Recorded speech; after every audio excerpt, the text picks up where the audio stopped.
कुछ नेक इरादे अमावस्या की रात को अनजाने खतरों की ओर खींच ले जाते हैं।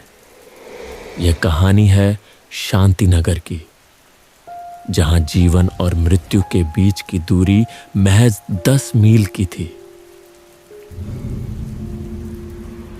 सुधीर, विनय, यह अब और नहीं सहा जाता। कल रात तारा, वह बच्ची जिसकी माँ ने मुझसे कहा था, मुखिया जी उसे बचा लो, वह बच्ची रास्ते में ही दम तोड़ गई। उसकी सिसक्कियां मुझे सोने नहीं देती। मुखिया जी, हम सबने देखा। हमने अस्पताल की दीवारें तो खड़ी कर दी, पर बिस्तर, दवाइयां कहां से लाएंगे? उस 10 मील दूर के अस्पताल तक पहुंचना अमावस्या की इन रातों में मानो यमराज के दरवाजे पर दस्तक देना हो। कोई रिक्शा नहीं चलता, कोई मदद नहीं मिलती। हम हार चुके हैं। नहीं, हम नहीं हारे। मेरे पास एक आखिरी रास्ता है। कालगढ़ गांव में मेरे पूर्वजों की एक जमीन है, और अगर उसे बेच दिया तो बिस्तर और उपकरण आ जाएंगे। आपकी पुश्तैनी धरोहर? मुखिया जी, क्या आप होश में हैं? वह जमीन आपके पिता की आखिरी निशानी है। हाँ मुखिया जी, कालगढ़।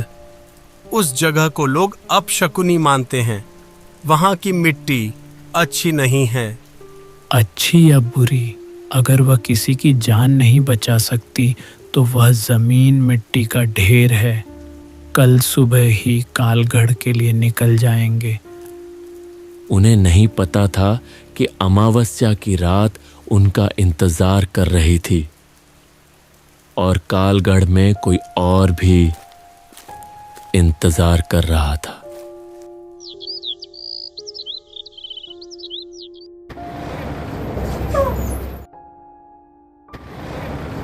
रात घिर चुकी थी।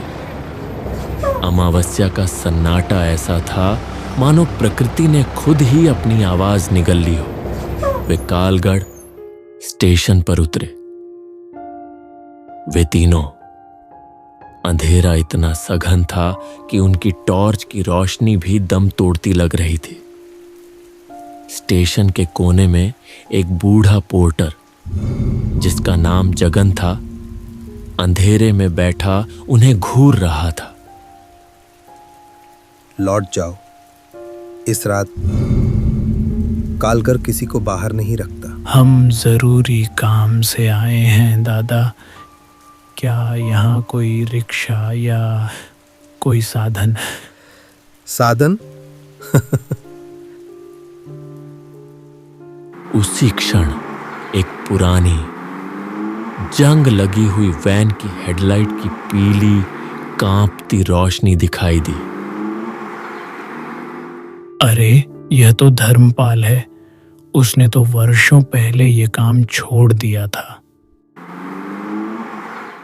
अविनाश, तुम इस भयंकर रात में? हाँ धर्मपाल भैया, हमें घाट तक छोड़ दो।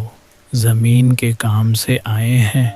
तुम्हें नदी तक जाना है, नाव नहीं मिलेगी। बैठ जाओ। यह बदबू असहनीय है। मुखिया जी, देखो, वैन के डैशबोर्ड पर जो घड़ी है उसके कांटे उल्टे घूम रहे हैं। शायद खराब है और पुरानी है।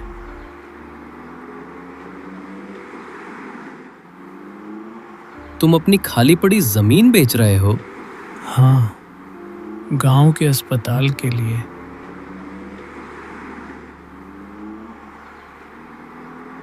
मुखिया जी, हम कम से कम 2 घंटे से चल रहे हैं। धर्मपाल भैया, हम कहाँ पहुँच गए? हमें इतना समय क्यों लग रहा है? कालगढ़ अमावस्या की रात में लंबा हो जाता है।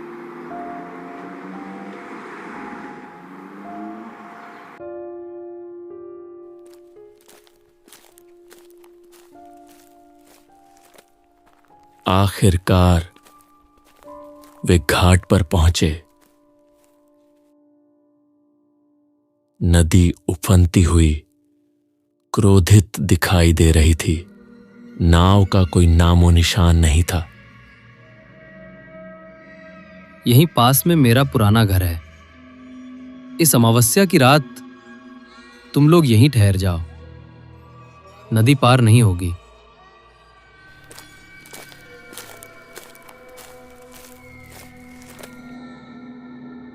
धर्मपाल भैया, इस घर में इतनी भयंकर बदबू है, यह बदबू सड़ी हुई लाश की तरह है।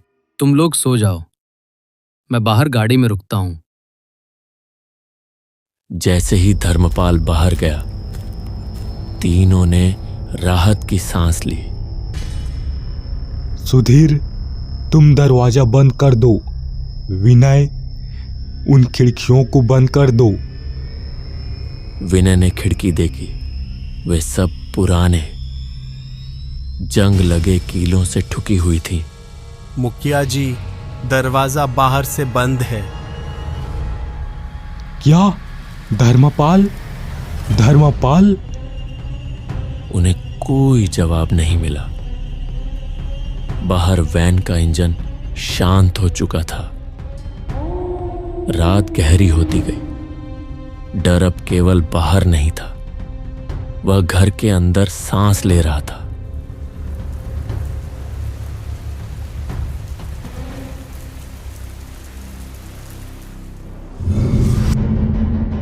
मुखिया जी, क्या है विनय? विनय ने टॉर्च जलाई। वहां सिर्फ नम लकड़ी थी।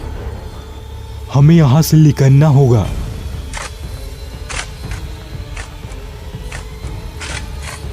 और जमीन खोदने की आवाज आई, जैसे कोई पागलपन की हद तक पहुंचकर जल्दबाजी में कुछ दफन कर रहा हो।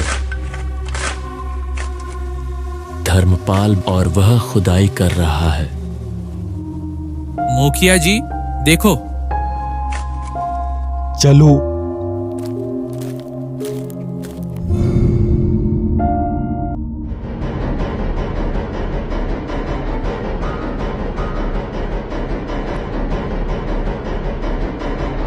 मुखिया जी, देखो।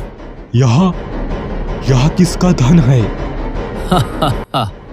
ये धन, ये मेरा है। धर्मपाल? धर्मपाल?